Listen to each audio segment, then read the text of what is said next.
Thưa quý vị và các bạn, tập Show Diễn Cuộc Đời tuần này rơi vào một cái thời điểm mà nó vô cùng nhạy cảm. Dịch Covid đang có nguy cơ bùng phát trở lại, cho nên là ban tổ chức chúng tôi đã quyết định là ghi hình mà không có khán giả.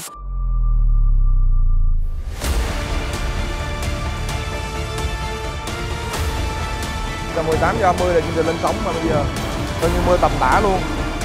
Đó, đây là những cái câu chuyện có thật. Thưa quý vị các bạn, đã không có khán giả rồi lại tiếp tục một trận mưa đổ ào xuống. Chưa thấy làm cái chương trình nào mà gian nan giống như chương trình này luôn á. Đây là những hình ảnh mà không thể nào quên của Show Diễn Cuộc Đời. Không biết tình hình như thế nào luôn.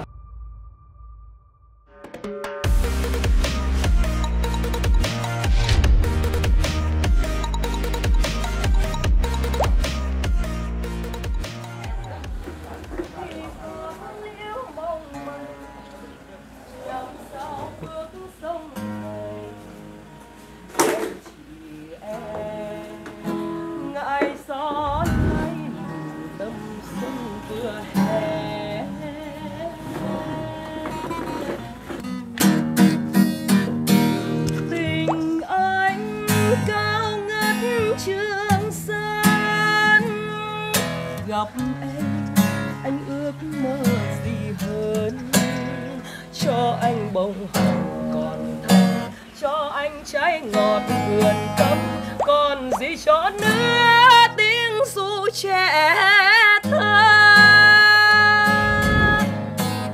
Nẻo đời muôn vạn lối, yêu nhau vì lời nói, mến nhau qua nụ cười. Do thêm lần cuối sách đêm cho bầy em, lưu bút ghi vài đứa quen. Ngày lạnh hôm sau 20 chiếc xe màu chờ đám cưới cô dâu, cài hoa trắng sang cầu. Ta nhìn nhau tia mắt trao.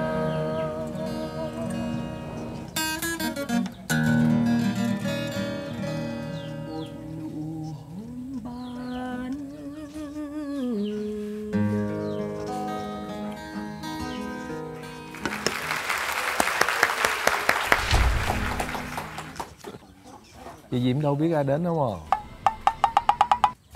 Dạ. Dạ. Tại em không để ý. Em nghĩ là anh chưa tới chứ. Vậy hả? Dạ. Dạ, anh chưa. Anh tự giới thiệu nha. Dạ. Chứ em đâu biết anh ha. Dạ, em nghe giọng cũng quen quen. Nghe giọng à. Anh là ở công ty Điền Quân á. Anh là người nhỏ nhất. Dạ em hiểu. Dạ em chào anh. Anh Điền. Anh Coleman. Rồi. Sao biết tôi hay gì trời? Dạ. Kính chào quý khán giả. Chắc là những ai mà yêu thích, yêu thương Hát Mãi Ước Mơ chắc chắn là sẽ không thể nào không biết, không thể nào quên được chị Diễm Tam Kỳ. Mẹ đang còn trẻ, mỗi mùa xuân thì mẹ thêm tuổi mới, mỗi mùa xuân mới con mừng tuổi mẹ. Hay quá vậy ta.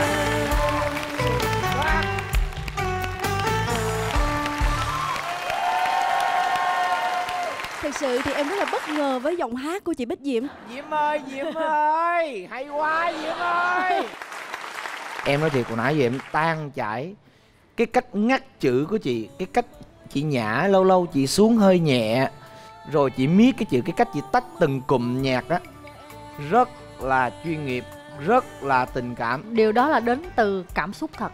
Thiệt. Nó phải từ trái tim.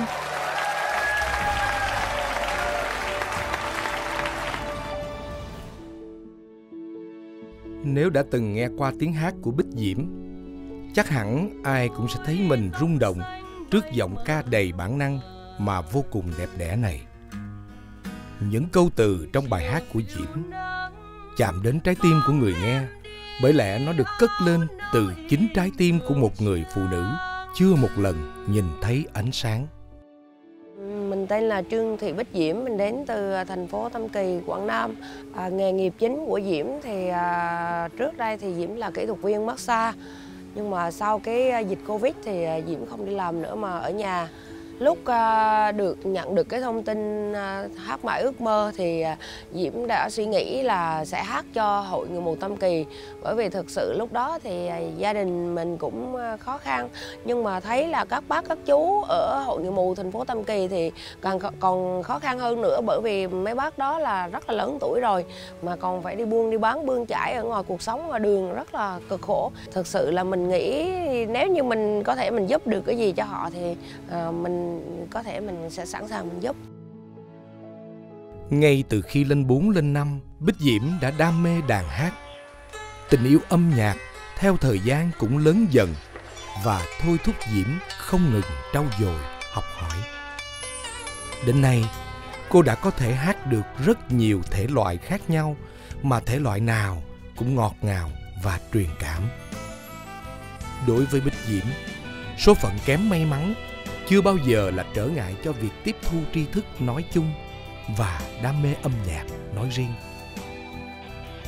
Mình so với những người ở Hội Người Mù thành phố Tam Kỳ thì mình còn trẻ, còn sức lực, mình còn có một người mẹ. Thì mẹ luôn luôn ở bên cạnh và giúp đỡ cho mình mọi lúc, mọi những cái lúc mà mình gặp khó khăn. Nhiều lúc mình nghĩ là mình sẽ may mắn hơn một số người khác nữa.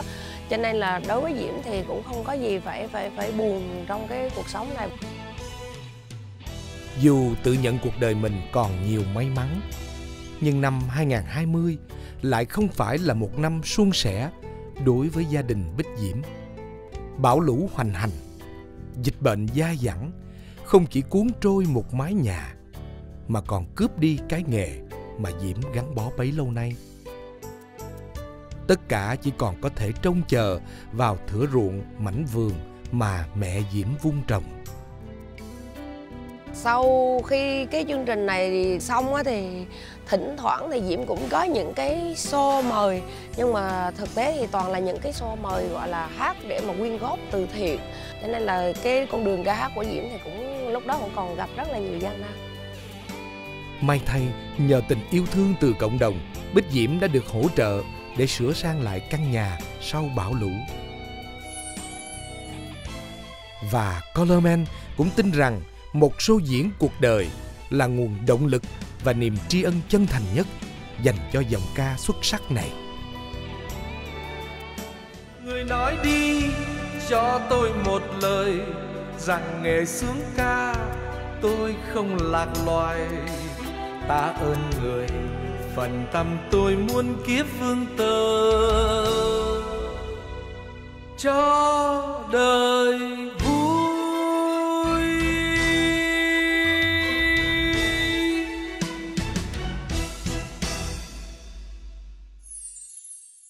Anh đang có làm một cái chương trình tên là show diễn cuộc đời. Dạ. Thì cái show này thì là những nhân vật là một là hát hay, hai là đàn hay, hoặc là thổi sáo, nói chung là trên mọi lĩnh vực á. Nhưng mà họ thứ nhất là họ có cái đam mê này, đam mê tới cái mức mà vượt qua cả những cái khó khăn của số phận nữa. Anh sẽ tổ chức cho em một cái sân khấu ha. Dạ. Cái sân khấu đó nó có thể là ở bất kỳ nơi đâu, nhưng mà thông thường á thì là anh sẽ tổ chức ở tại một cái địa điểm mà ở quê hương của cái nhân vật đó. Dạ. Thì các khán giả khi họ đến họ đến xem thì mình phát vé miễn phí. Khi mà nghe bên công ty điện thì công ty của anh điện thì em cũng rất là xúc động, tại vì em không nghĩ là mình sẽ có được một cái show diễn mà gọi là dành riêng cho mình. Dạ. Cho nên là khi mà em nghe cái này em rất là mừng mà không ngủ được mấy đêm luôn á anh. Vậy hả? Dạ. Mấy anh chị tạo điều kiện cho có một cái show để mà có sau này mình có chết đi thì con mình vẫn nghe được.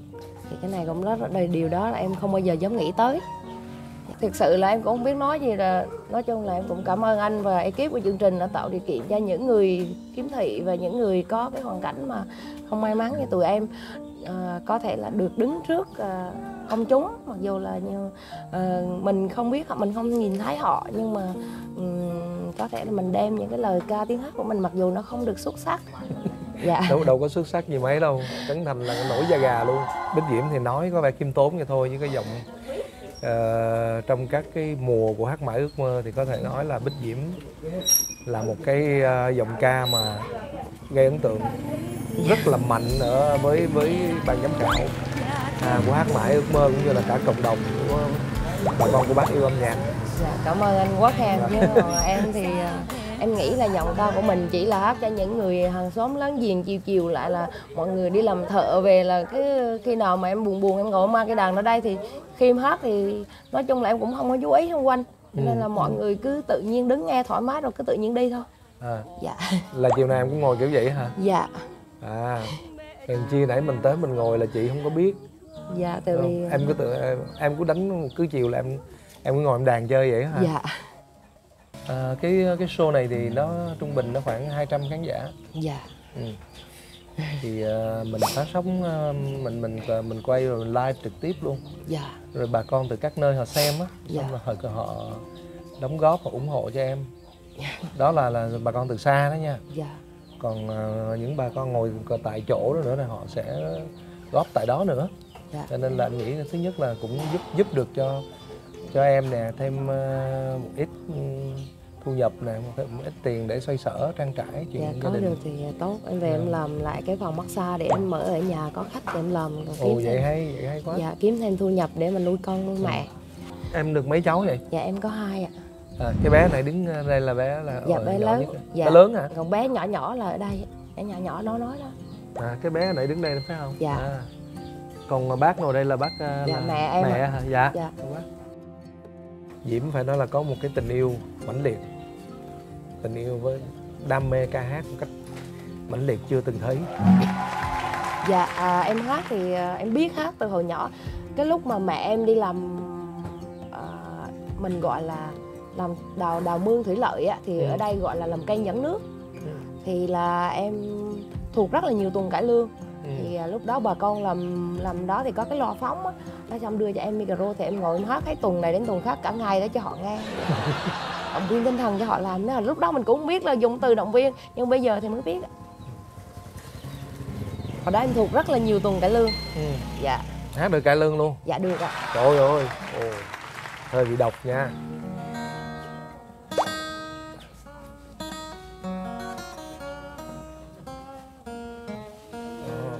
Nghe là đánh là biết cải lương đó.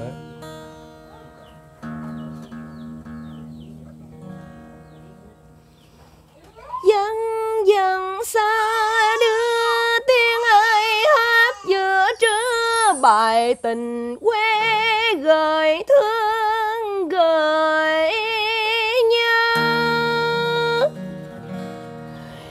về thăm lại chân cũ giường xưa thì hỡi ơi nội tôi nay đã không còn. Trời ơi, cái này mà đưa vô kết hợp với anh Thanh Điền, anh đánh thì thôi chết luôn. Dạ, em nghe. Em có nghe tiếng anh Thanh Điền ha? Dạ, có. Anh mới vừa làm tập rồi cho anh. Em nghe trên kênh của anh mà. Nhưng mà khổ cái ảnh sức khỏe anh yếu lắm. Dạ. Không biết làm sao mà anh di chuyển đi được. Thì chẳng lẽ giờ mình tổ chức ở Cần Thơ. Em chưa đi Cần Thơ bao giờ đúng không? Dạ, chưa bao giờ luôn. Hay quá. Vui á. Đi Dạ. Cần Thơ một chuyến lên chợ nổi Cái Răng rồi chứ.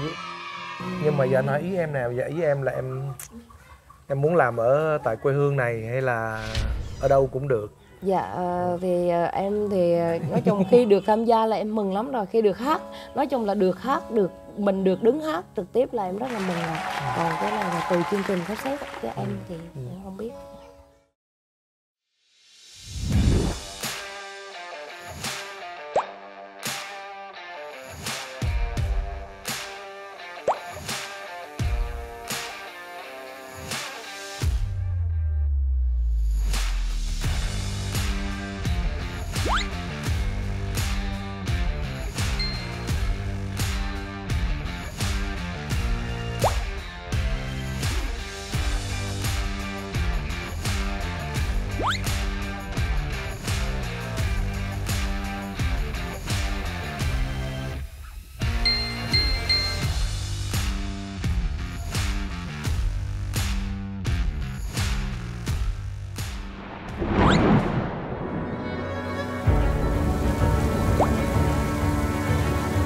Rồi chỉ còn có nửa tiếng đồng hồ nữa là lên sóng rồi. Bây giờ là 6 giờ là 6, 9, 18, 30 là chương trình lên sóng mà bây giờ coi như mưa tầm tã luôn.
Nãy thấy giống như mưa mây á, ngoài trời thì rất là sáng nhưng mà không biết tình hình như thế nào luôn.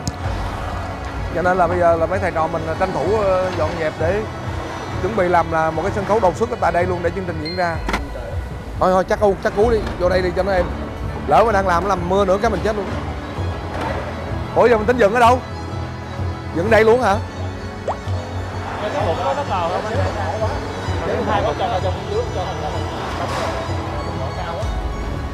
Còn không bây giờ anh nghĩ mình để luôn dưới sàn luôn đi.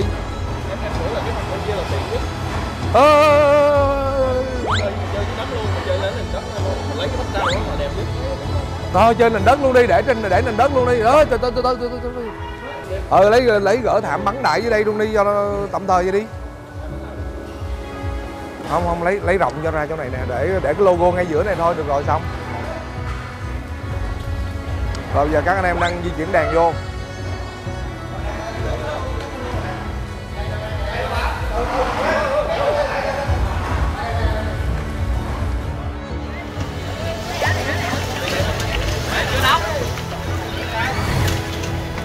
Đó giờ hết mưa, ác không?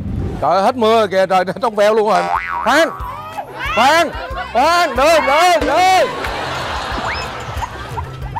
Thôi chắc hôm nay mình chơi luôn đi, drama luôn, lỡ mưa thì mình tắm mưa luôn. Khó tin nhưng mà có thiệt. Thấy trời trong khe rồi. Rồi ok, thôi giữ như cũ đi, tiếp tục.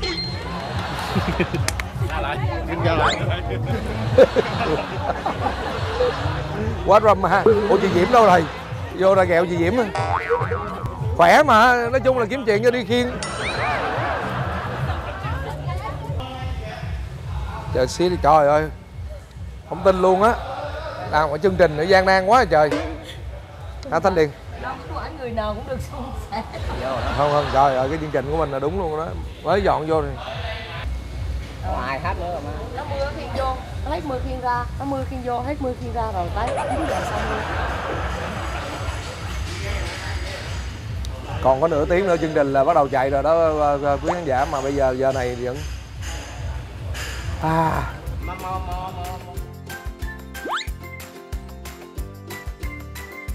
mất cả buổi trưa để dựng cái sân khấu, xong bây giờ là một cơn mưa cái xong là lại bắt đầu làm lại từ đầu. Đây là những hình ảnh mà không thể nào quên của show diễn cuộc đời.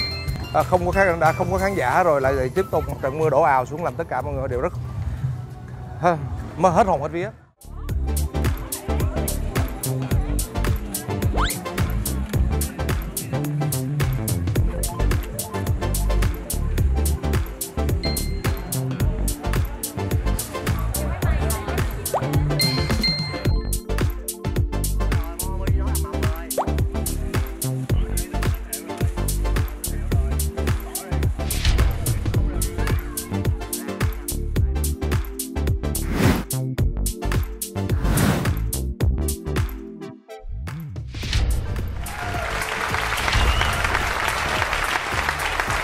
Chào mừng quý vị và các bạn đã đến với chương trình Show diễn cuộc đời. Chương trình Show diễn cuộc đời do Đài Truyền hình Thành phố Hồ Chí Minh phối hợp cùng công ty Color Entertainment thực hiện và được phát sóng vào lúc 20 giờ 35 phút tối thứ Tư hàng tuần trên HTV7.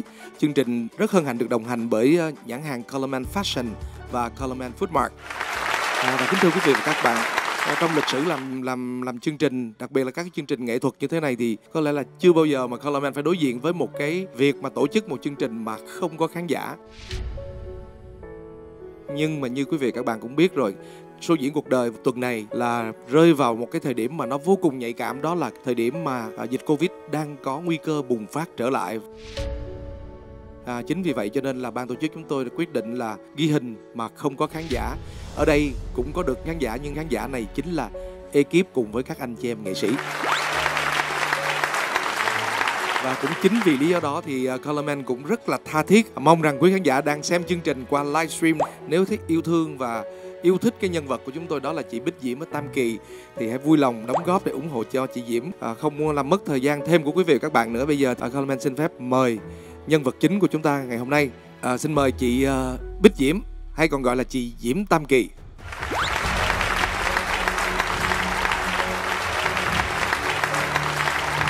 Bây giờ thì chắc là trước khi chương trình chính thức bắt đầu thì Diễm cũng muốn có một vài lời chia sẻ đến quý khán giả đang xem chương trình trên màn ảnh nhỏ hả? Dạ, lời đầu tiên thì Diễm cũng không biết nói gì hơn. Thì xin gửi lời chào và lời cảm ơn trân trọng nhất đến với tất cả quý vị. Và Diễm cũng không, thực sự bây giờ Diễm rất là nhiều cảm xúc cho nên là không biết nói gì hơn. Xin cảm ơn quý vị. Có lẽ đây là lần đầu tiên mà mình được nhìn thấy chị Diễm. Hôm nay chị Diễm mặc cái áo dài quá đẹp. Này lúc mà Diễm mới vừa bước ra thôi thì tất cả anh em trong ekip nói cho Diễm ơi, Diễm đẹp quá. Và thưa quý vị, nếu quý vị nhìn kỹ thì cái áo dài này là được đến từ Color Man Fashion ạ. Dạ. Và bây giờ thì xin được trân trọng mời một vị khách mời mà mình nghĩ rằng là rất nhiều khán giả đang yêu thích và chờ đợi, đó là anh guitar Thanh Điền. Và kính thưa quý vị các bạn, hôm nay có thể nói là lần đầu tiên chúng ta chứng kiến một sự hội ngộ chính thức giữa một cái giọng ca rất là đặc biệt đến từ Quảng Nam và cùng song kiếm hợp bích với lại một cái tiếng đàn mà chúng ta phải nói là nãy giống như là bạn Dương Ngọc Thái có giới thiệu là vô cùng độc đáo. Hả? Hay nhất mọi thời đại. Hay nhất mọi thời đại. Cái câu này mới nghe lần thứ đầu. Thôi thì bây giờ chúng ta sẽ cùng đến với tiết mục đầu tiên. Thật ra đây là một cái tiết mục mà chị Diễm rất là khát khao được gửi đến quý khán giả. Một cái bài đậm đà bản sắc quê hương của chị, đó là Tình Em Xứ Quảng.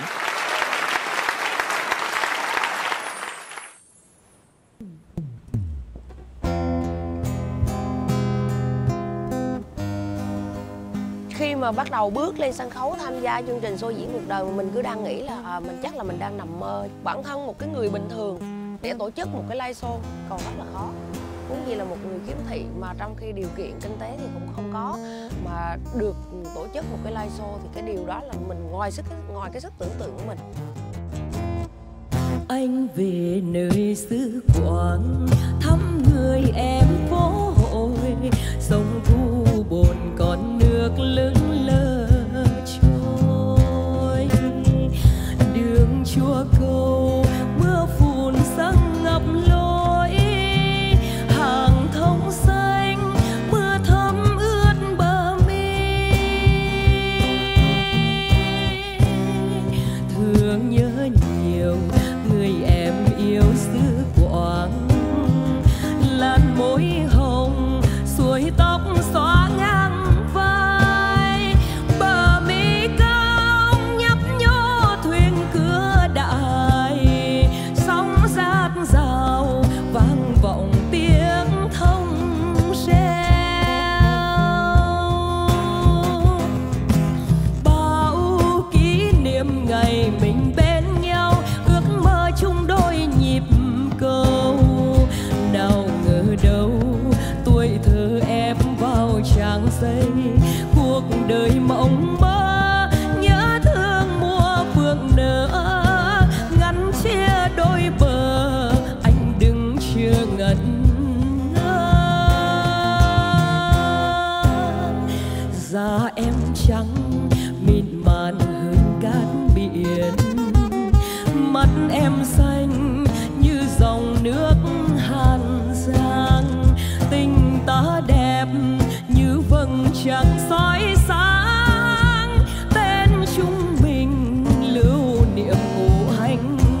trang giấy cuộc đời mộng mơ, nhớ thương mùa phượng nở ngắt chia đôi bờ, anh đừng chờ ngẩn ngơ.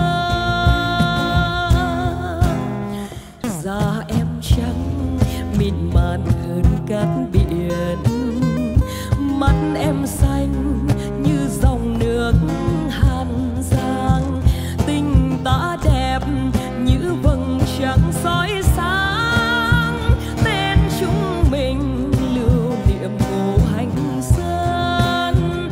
Tình ta đẹp như vầng trăng soi sáng, tên chúng mình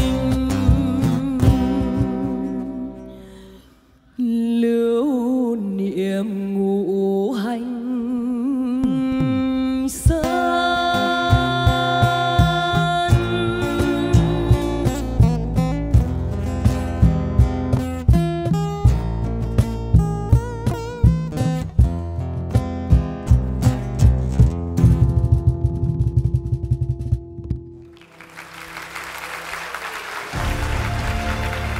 Bắt đầu khi mà hát xong bài đầu tiên thì mình mới nghĩ như vậy là bản thân mình đã có được một live show. Lúc đó cảm giác của mình rất là lâng lâng, khó tả. Mình thực sự rất là hạnh phúc, cũng không biết nói như thế nào, dùng cái từ gì mà để diễn tả hết cái cảm xúc lúc đó nữa.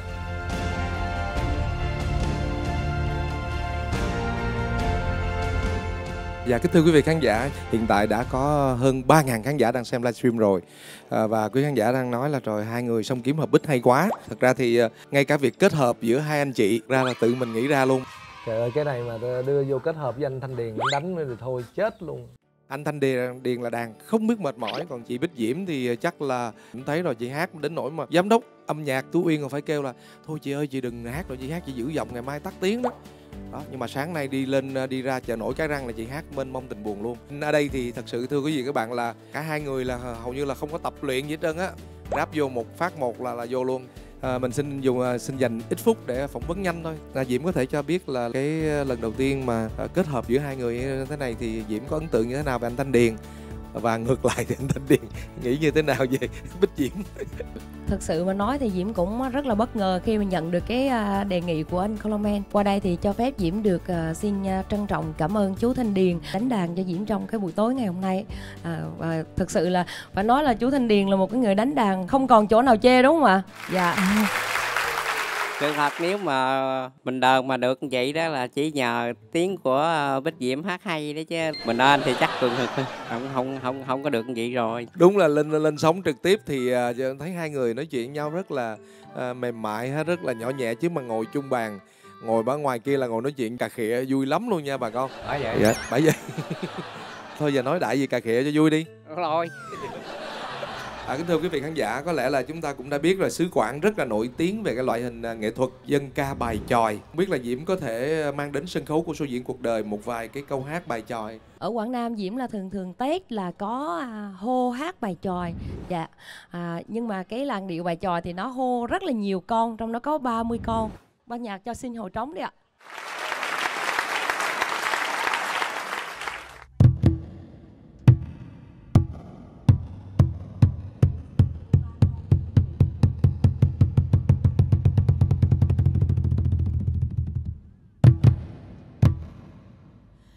Trong kia đã điểm, cờ nó đã phất xong, hiểu giữ bài tỳ đó nghe.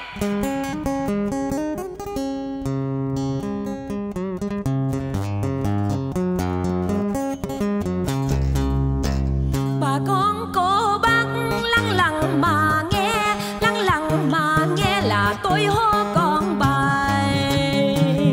Con gì nó ra đây lấy chồng từ thuở 13, chồng che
anh phải nhốt cô mần răng anh để mổ cô lâu đám mẹ.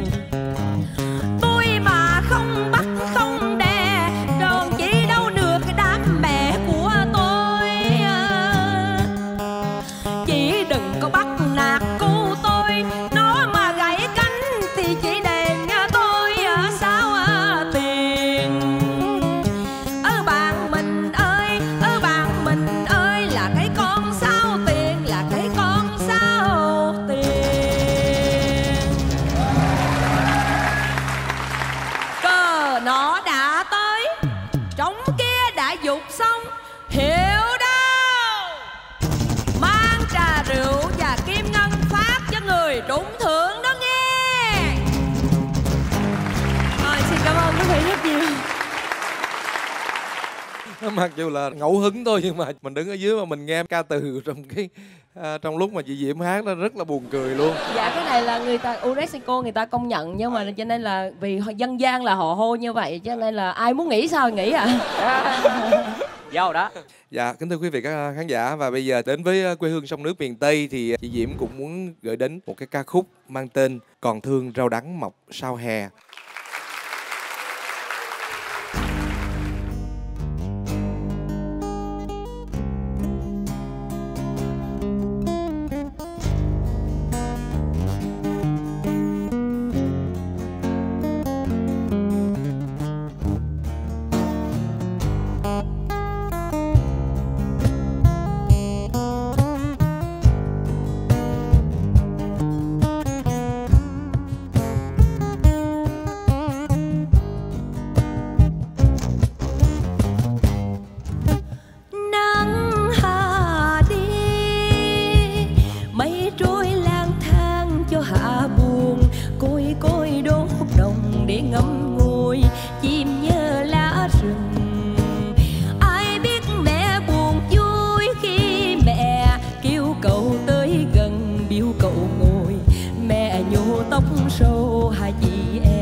Rau đắng nấu canh, xin được làm mây mà bay khắp nơi giang hồ. Nhớ chốn quê hương xa rời đường, cất bước ly hương. Xin được làm gió dập dịu đưa điệu ca dao.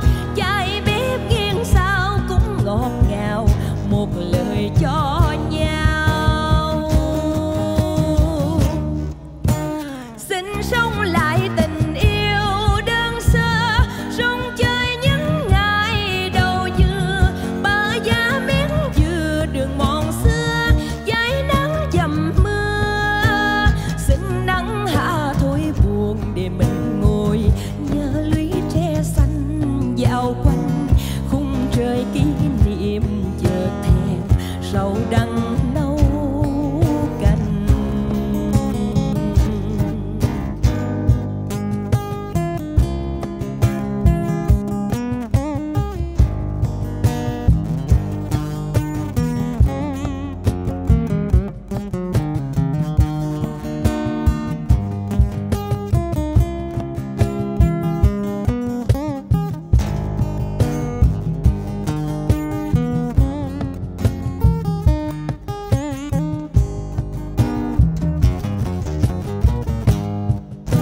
Xin được làm mây mà bay khắp nơi giang hồ. Nhớ chốn quê hương xa rời đường, cất bước ly hương. Xin được làm gió dập dịu đưa điệu ca dao. Chạy bếp nghiêng sao cũng ngọt ngào, một lời cho nhau. sống lại tình yêu đơn sơ, sống chơi những ngày đầu dừa, bà giá miếng dừa đường mòn xưa, trái nắng dầm mưa. Xin nắng hạ thôi buồn để mình ngồi nhớ lũy tre xanh dạo quanh khung trời kỷ niệm, chợt thèm rau đắng nấu canh. Xin nắng hạ thôi buồn để mình ngồi nhớ lũy tre xanh dạo quanh khung trời kỷ niệm, chợt thèm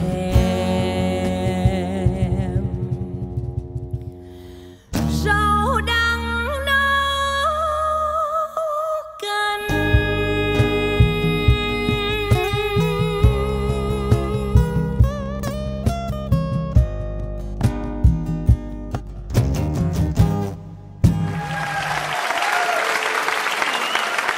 Và tiếp theo thì giọng ca ngọt ngào của chị Diễm sẽ tiếp tục đến với chúng ta qua một ca khúc rất là quen thuộc.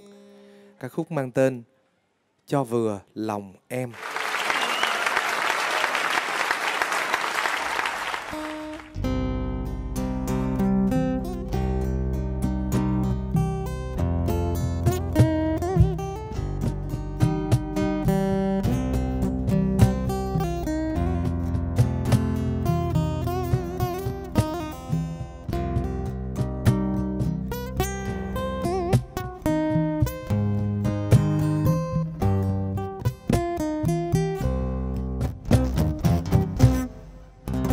Thôi rồi ta đã xa nhau kể từ đêm pháo đón siêu nồng. Anh thương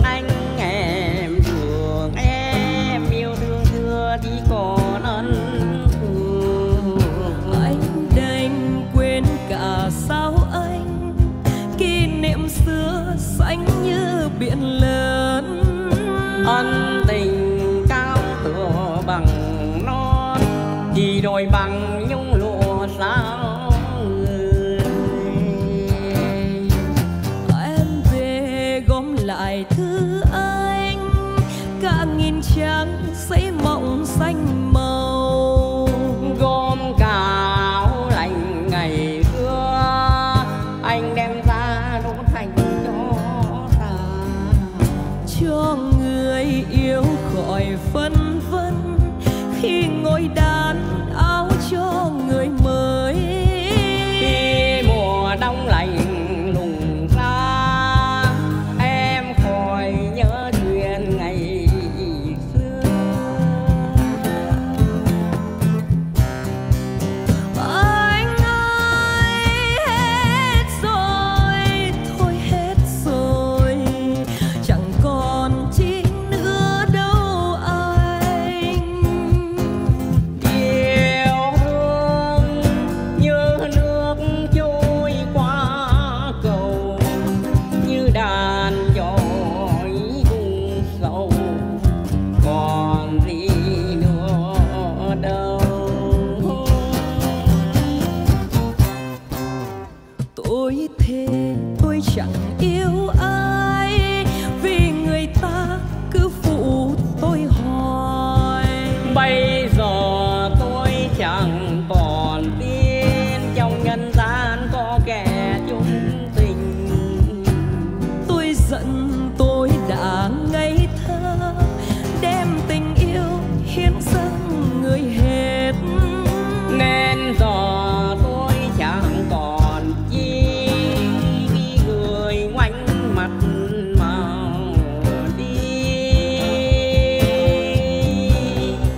cảm ơn chị Bích Diễm và anh Thanh Điền đã có một cái màn song ca rất là trữ tình, rất là lãng mạn và rất là sâu lắng. Và bây giờ thì chắc là có lẽ mời các bạn đưa chị Diễm xuống ngồi nghỉ giải lao một chút xíu để chúng ta tiếp tục đến với một cái tiết mục kế tiếp. Bạn trẻ đứng bên cạnh Colorman ở đây chắc là quý vị khán giả cũng không còn xa lạ gì nữa. Đó cũng chính là một trong những giọng hát rất là xuất sắc của Hát Mãi Ước Mơ mùa thứ 3. Nhất Sinh có thể chia sẻ cái cảm xúc của con như thế nào khi mà con nhận lời mời tham gia cái chương trình show diễn cuộc đời này để giúp chị Bích Diễm?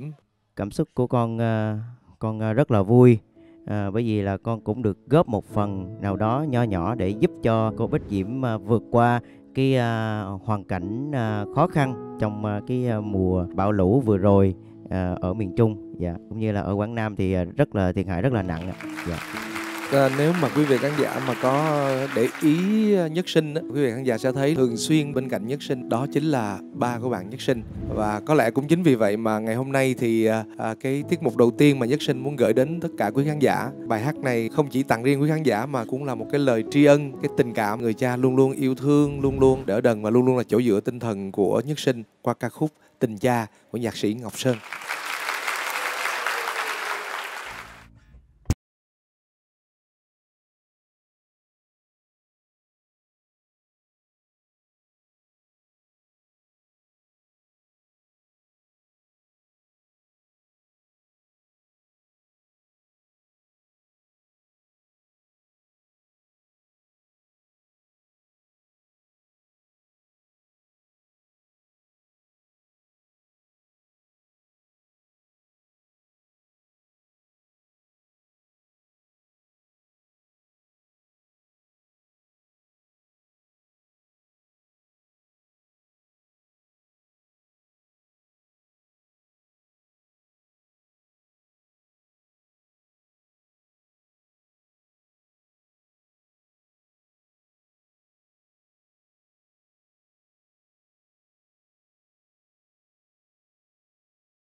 Tiếp theo thì nếu quý vị các bạn đã từng xem trên livestream hoặc là trên YouTube của mình thì thấy là chị Diễm thích hát một cái ca khúc cũng có rất nhiều khán giả là yêu cầu. Ca khúc đó là Đường Xưa Lối Cũ.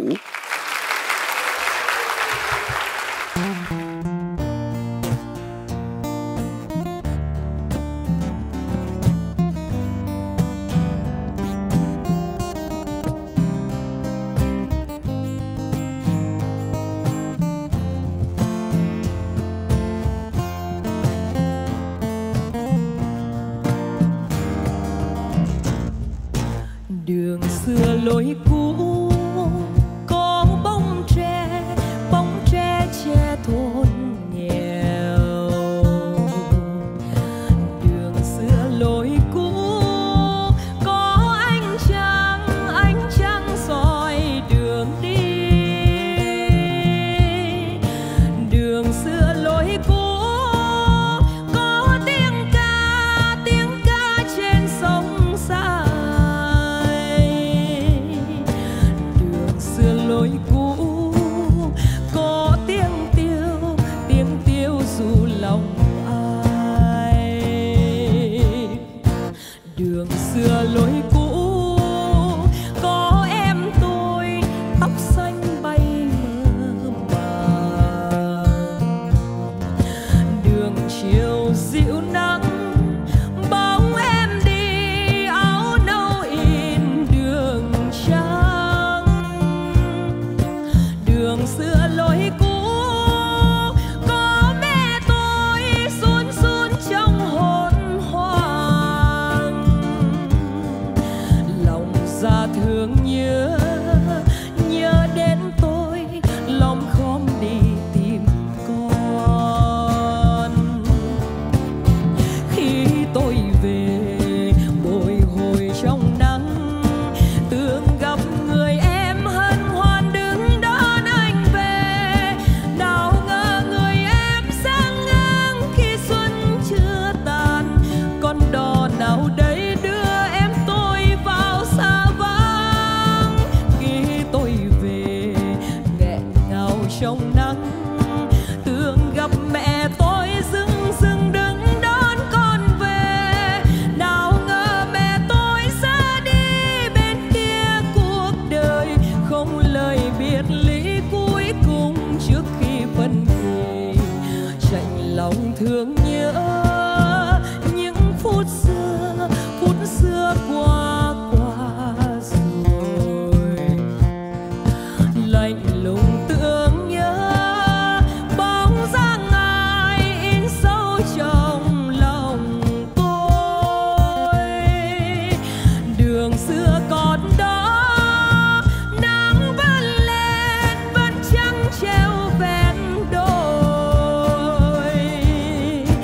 Mà hình bóng cũ thiếu trong tôi mỗi khi nghe chiều sương. Bài mà em chọn thì có một cái bài cũng có kỷ niệm xíu, gọi là bài Đường Xưa Lối Cũ. Tức là ngày xưa thì em cũng nghe các cái nghệ sĩ lớn hát bài này rồi, nhưng mà lúc đó em còn nhỏ. Thì khi mà em đi thi dòng hát bolero toàn tỉnh Quảng Nam thì em nghe có một cái anh đó anh hát, tự nhiên em lại cảm nhận được cái hình ảnh của người mẹ cũng như là những cái lũy tre làng quê, và tự nhiên làm cho mình cảm thấy mình ngấm cái bài này. Khi tôi về nghẹn ngào trong nắng tưởng gặp mẹ tôi dưng đứng đón con về.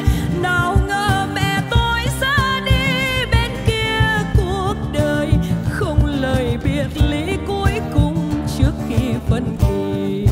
Chạnh lòng thương nhớ những phút xưa qua rồi.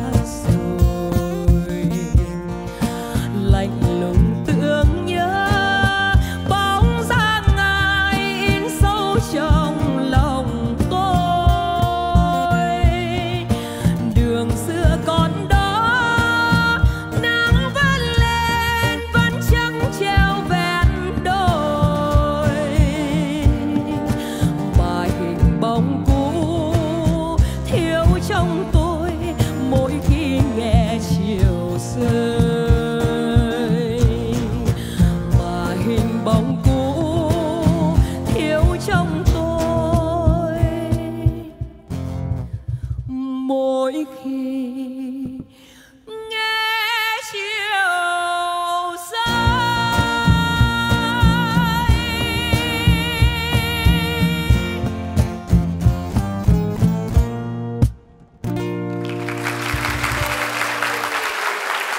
Trong chương trình Chuyên cuộc đời ngày hôm nay dành cho dì Diễm, chúng tôi cũng rất hân hạnh mời được một cái giọng ca mà được rất nhiều quý khán giả và bà con yêu thích, đó là anh Dương Ngọc Thái.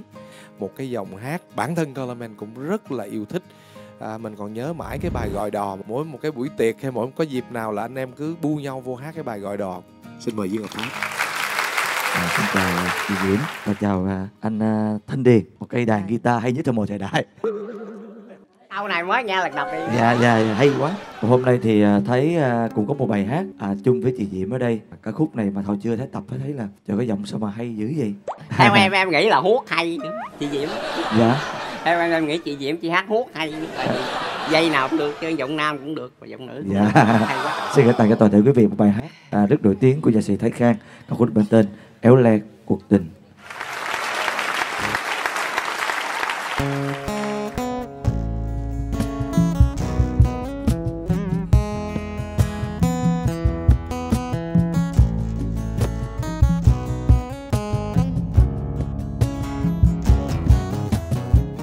Đâu phải có tiền mua được hạnh phúc, đâu phải tình yêu đổi lấy bằng tiền, mà người tôi yêu thuở nào đã nguyện thề bên tôi trọn kiếp. Nếu hôm nay tôi phải nhớ ra, tôi hiểu tim người có nào đâu muốn. Nhưng hỡi người ơi, tình yêu là gì? Một người cho em giấy tiền, Còn một người cho em hạnh phúc, nghĩa với tình em thì chọn ai?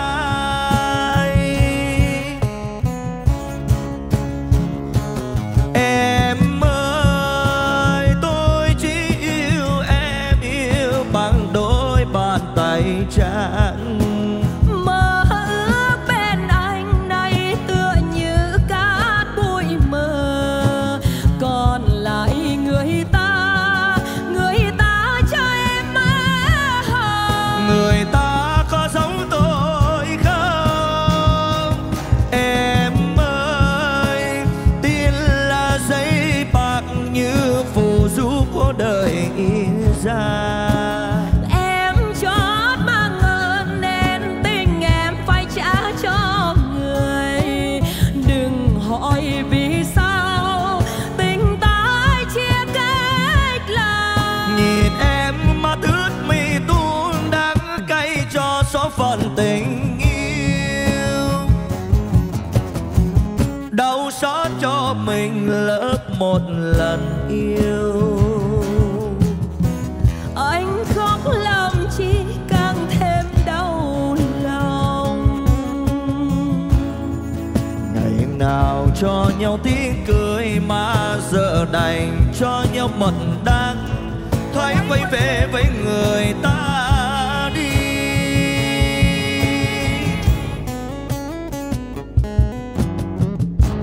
Tôi hiểu tim người có nào đâu muốn. Nhưng hỡi người ơi, tình yêu là gì? Một người cho em giấy tiền, còn một người cho em hạnh phúc, nghĩa với tình em thì chọn ai?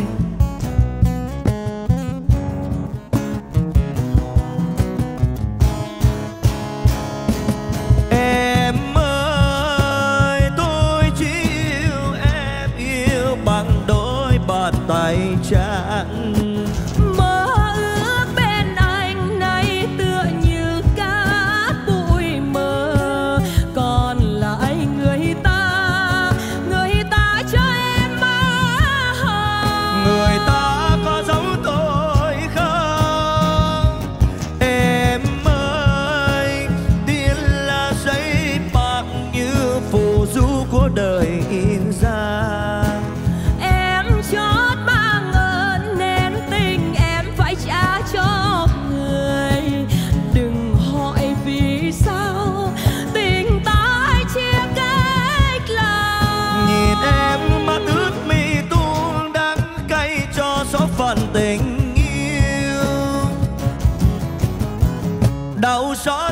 mình lỡ một lần yêu. Anh khóc làm chi càng thêm đau lòng. Ngày nào cho nhau tiếng cười mà giờ đành cho nhau một đắng, thoái quay về với người ta đi. Ngày nào cho nhau tiếng cười mà giờ đành cho nhau một đắng, thoái quay về với người ta đi.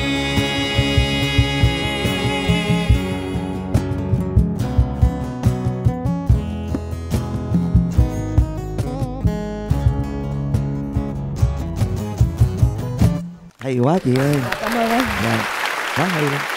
Anh Điền ơi, bạn quá hay. Gọi đò đi, gọi đò đi, gọi đò đi. Gọi đò trước hả? Hát gọi đò trước đi. Dạ. Anh Điền yêu cầu bài hát gọi đò, bài hát này anh Điền rất là thích. Đúng rồi. Và ca khúc này thì thấy xin phép, tại vì bài hát này là bài cho anh Điền anh nghĩ một chút. Quý vị thấy sân khấu hôm nay anh cô làm em anh Trân là dưới sân khấu rất là đẹp ha. Cái nguyện vọng của chị là được vô miền Tây đi thử một lần chợ nổi Cái Răng cho nó ra làm sao.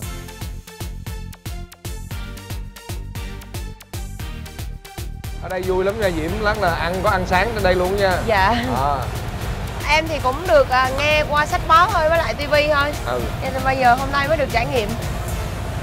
mái chèo buông thòng bơ vơ, mình còn nhớ nỗi ngẩn ngơ đợi chờ.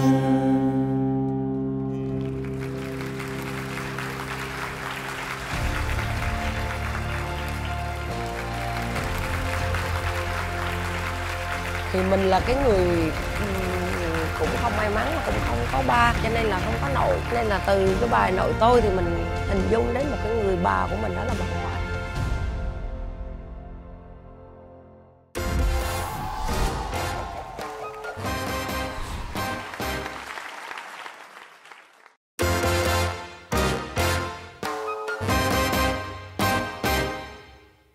Người nói đi cho tôi một lời rằng nghề sướng ca tôi không lạc loài. Ta ơn người, phần tâm tôi muốn kiếp vương tơ cho đời vui. Người nói đi cho tôi một lời rằng nghề sướng ca tôi không lạc loài.